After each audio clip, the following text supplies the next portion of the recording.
ത്തിൻ്റെ സമൂഹ മനസ്സാക്ഷി ഇനിയും മാറിയിട്ടില്ല.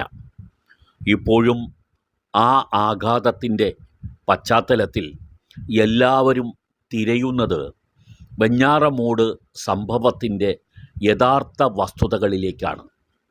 ഏറ്റവും കൂടുതൽ ആളുകൾ ഇപ്പോൾ യൂട്യൂബിൽ തിരയുന്നതും വെഞ്ഞാറമൂട് കൂട്ടക്കൊലയെക്കുറിച്ചാണ്.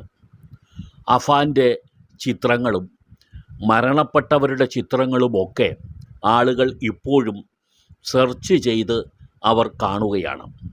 ഈ കൂട്ടക്കൊലയുടെ കാരണങ്ങൾ പലതരത്തിലും ഇപ്പോഴും വാർത്താമാധ്യമങ്ങൾ പുറത്ത് വിട്ടുകൊണ്ടിരിക്കുകയാണ്.